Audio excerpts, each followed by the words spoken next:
everyone, welcome back to my channel SP Food Recipe আপোনালোকক স্বাগতম জনালো। আজি মই এটা ব্লেক এটা ভিডিও লৈ আহিছো। Amazonৰ পৰা কিছু বস্তু আহিল, সেইবিলাক মই অলপমান দেখাব বিচাৰিছো। তেতিয়া চাওক কি আহিল Amazonৰ পৰা। এইটো হল বেগটো, বহুত মৰমিয়াল বেগখিনি, মোক বহুত ভাল লাগি গৈছে বেগটো। তিনিটা বস্তু অৰ্ডাৰ কৰিছো।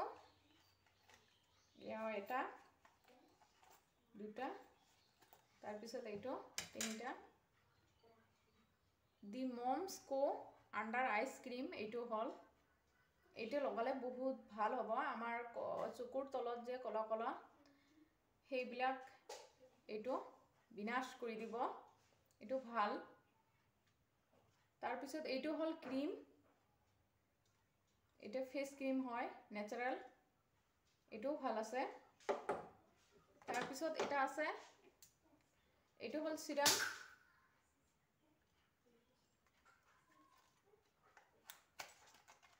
এটা মই খুলি দেখাও। ইয়া হল সিরাম,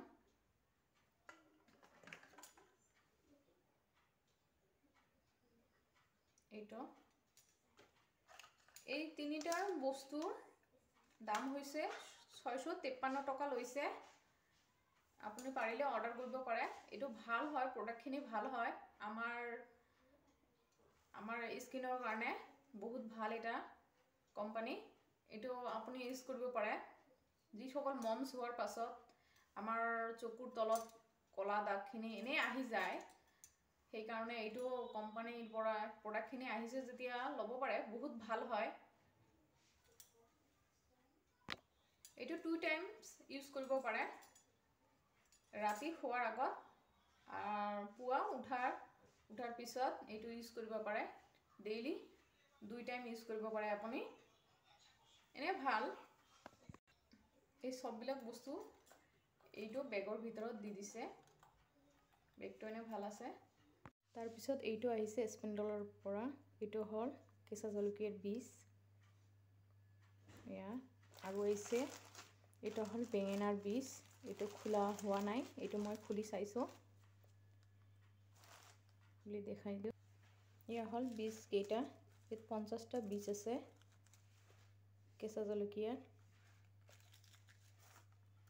আৰু এইটো বীজ বেঙেনাৰ বীজ হয়, মইতো এইটো খোলা নাই, যেতিয়া ৰুব তেতিয়া খুলিব।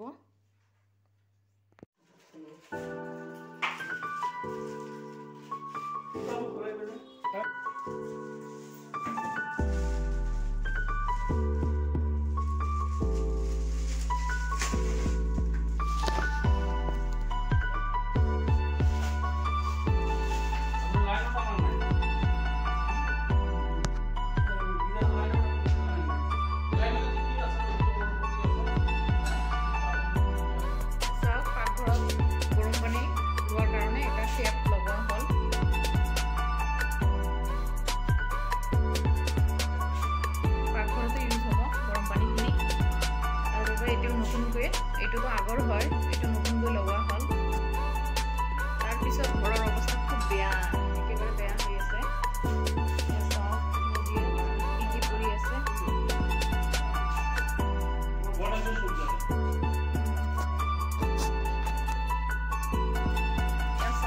এয়া হ'ল গিজাৰ।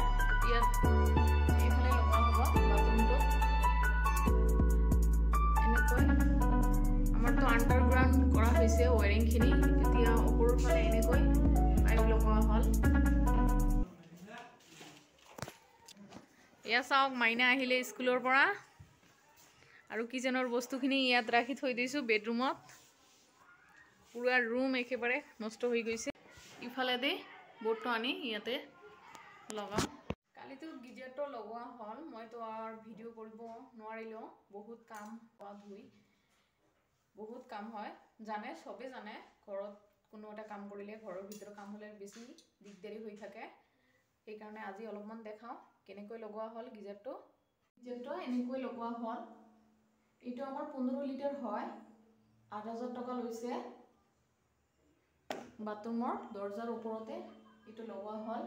আমাৰতো আণ্ডাৰগ্ৰাউণ্ড আছিল আগতে অপশ্যন দিয়া নাছিল গিজাৰৰ, সেইকাৰণে নতুনকৈ এটা পাইপ লৈ অহা হ'ল, এনেকৈ লৈ অনা হ'ল। এইটো হ'ল গৰম পানীৰ আৰু এইটো হ'ল ঠাণ্ডা পানীৰ। আৰু ইয়াৰ পাইপটো কিচেনৰ পিনে আনিছোঁ গৰম পানী যাতে অসুবিধা নহয়, সেইকাৰণে এইটো হ'ল গৰম পানীৰ। এইটো টেপটো আমাৰ আগৰে আছিল, এইটো হ'ল গৰম পানীৰ। এতিয়া সুবিধা হৈছে বাচন বৰ্তন ধোৱাত, গৰম পানীটো এতিয়া ঠাণ্ডাৰ দিন বহুত সুবিধা হৈছে। মোৰ অভেনটো আনিছোঁ, কিন্তু অভেনটো মোৰ মাইনাৰ টেবুলৰ ওপৰতে আছিল, কাৰণ ইয়াত মোৰ বৰ্ড নাছিল। সেইটো বৰ্ড কালি লগোৱা হ'ল নতুনকৈ। এইটো বৰ্ড এনেকৈ আনিছে, এইটো বৰ্ড। অভেনটো ইয়াতে ৰাখিছে। এইখন ৰেক মই আগতে বহুত দিন হ'ল আগতে আনি থৈ দিছোঁ। অভেন আনিম সেইকাৰণে আগতে ৰেডি কৰি ৰাখিছোঁ। এতিয়াতো অভেন আহিল, ইয়াতে ভালদৰে সোমাই গৈছে আৰু দেখাতো ধুনীয়া হৈছে। এতিয়া মোৰ সুবিধা হৈছে। সববিলাক বস্তু চাই কিনে পালে যদি ভাল লাগে তেনে লাইক, কমেণ্ট এণ্ড শ্বেয়াৰ কৰি দিব আৰু ছাবস্ক্ৰাইব কৰি দিব আৰু লগতে থকা বেলটো প্ৰেছ কৰি দিব, তেতিয়া নটিফিকেশ্যনখিনি পাই যাব আপুনি। তেতিয়া আজিলৈ ইমানতে ভিডিঅ'টো মোৰ সামৰণি মাৰিছোঁ। Bye bye, take care.